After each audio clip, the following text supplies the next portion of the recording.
अगर आप ट्रेडिंग में लॉस करते हैं तो उसकी सिर्फ 3 रीजंस हैं। या तो आपको टेक्निकल एनालिसिस नहीं आता, यानी इन जनरल आपके पास कोई स्ट्रैटेजी नहीं है, आपके पास कोई बैक टेस्टेड एक सिस्टम नहीं है।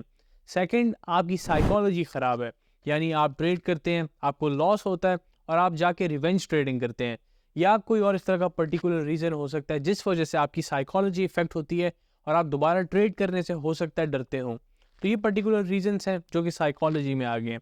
जो थर्ड इंपॉर्टेंट रीज़न है वो है रिस्क मैनेजमेंट का, और ये one of the most important reason है जिसकी वजह से ट्रेडर्स फेल होते हैं। रिस्क को सही से मैनेज ना कर सकना एक बहुत बड़े लॉस की वजह बनता है।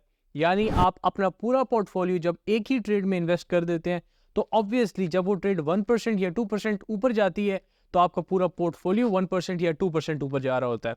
और इसी तरह अगर वो 1% 2% वो नीचे जाएगी तो आपका ओवरऑल पोर्टफोलियो भी उतना ही नीचे जा रहा होता है, जिस वजह से आपकी साइकोलॉजी भी बुरी तरह डिस्टर्ब हो जाती है। टेक्निकल एनालिसिस और बाकी जितनी भी इंपॉर्टेंट चीज़ें हैं जो कि आपको लाजमी आनी चाहिए एज अ ट्रेडर, वो मैं इस चैनल पे बिल्कुल फ्री ऑफ कॉस्ट सिखा रहा हूँ। तो पहला पॉइंट जिसकी वजह से ट्रेडर्स लॉस करते हैं, जो कि टेक्निकल चीज़ों का ना पता होना है, वो मैं सारा कुछ आपको बिल्कुल फ्री में इस चैनल पे सिखा रहा हूँ जो कि बैक टेस्टेड है। सेकंड रीज़न जो कि साइकोलॉजी का, जल्दी मेरी कोशिश है कि मैं उस पर भी वीडियोस लाऊं, लेकिन अगर तो आप लोग उसमें इंटरेस्टेड हैं तो आप मुझे कमेंट सेक्शन में बता सकते हैं। जो मेरी बाकी वीडियोस आनी है मैं उनको स्किप करके आपके लिए पहले साइकोलॉजी पे एक वीडियो बना दूंगा।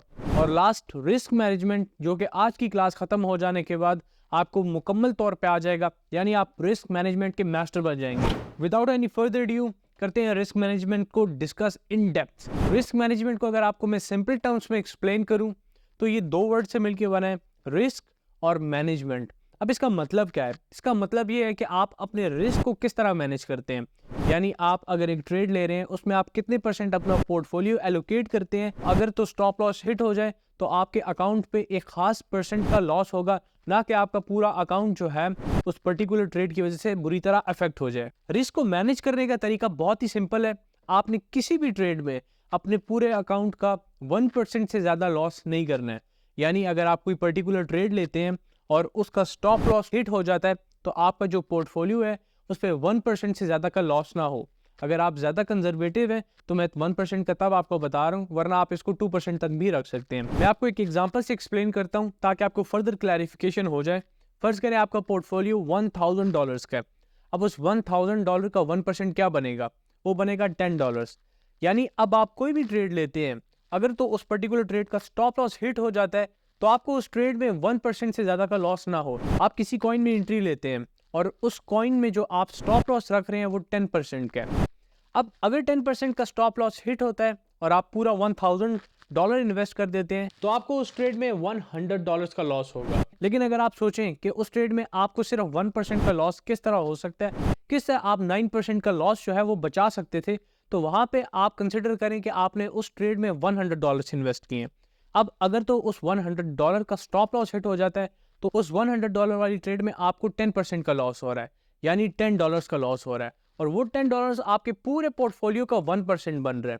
यानी वो ट्रेड जहां पे आपका स्टॉप लॉस 10% का बन रहा था, आपने उसमें $100 इन्वेस्ट किया। उसका रीजन सिंपल है कि वो स्टॉप लॉस हिट हो जाने के बाद आपके ओवरऑल पोर्टफोलियो पे सिर्फ 1% का इफेक्ट हुआ। इसी के साथ आपके साथ एक और एग्जांपल शेयर करता हूं। फर्ज करें अब आपने एक ट्रेड ली है जिसका स्टॉप लॉस 5% का है। अब उस पर्टिकुलर ट्रेड में आप $200 इन्वेस्ट कर सकते हैं, और रीजन बहुत सिंपल है कि अब $200 का 5% बनता है $10। और अगर आपका उस ट्रेड में स्टॉप लॉस हिट हो जाता है तो आपका जो ओवरऑल पोर्टफोलियो है $1000 का, उस पर सिर्फ 1% का इफेक्ट होगा। वीडियो के शुरू में मैंने आपको बताया था कि अगर तो आप कंजर्वेटिव हैं तो अपने आप पूरे ओवरऑल पोर्टफोलियो का 1% लॉस बेयर कर सकते हैं। लेकिन अगर आप थोड़ा सा फ्लेक्सिबल हैं और आप थोड़ा स्टॉप लॉस को ज़्यादा रखना चाहते हैं तो आप क्या कर सकते हैं कि आप 2% का लॉस अपने पूरे पोर्टफोलियो पे एक पर्टिकुलर ट्रेड में बेयर कर सकते हैं। यानी अब ये ट्रेड जहाँ पे हमने $200 इन्वेस्ट किया 5% के स्टॉप लॉस पे, वहाँ पे आप $400 भी इन्वेस्ट कर सकते थे। और उस सिनेरियो में अगर स्टॉप लॉस हिट हो जाता तो आपको ओवरऑल अकाउंट पे $20 का लॉस होता, यानी सिर्फ 2% का, क्योंकि $1000 का 2% बनता है $20।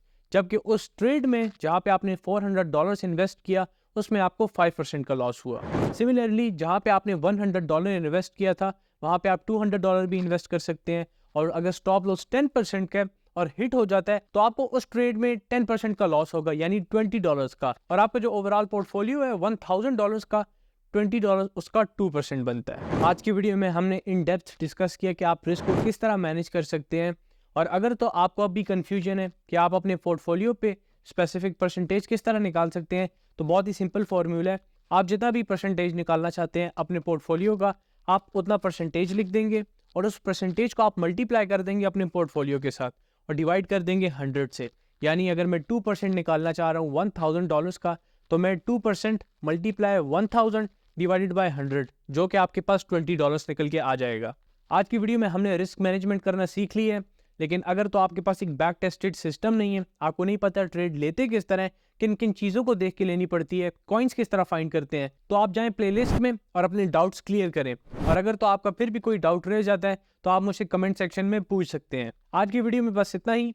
अब आप जाएं, प्रॉपरली ट्रेड करें रिस्क को मैनेज करते हुए, क्योंकि मेरा तो यही मानना है कि knowledge is not power until executed.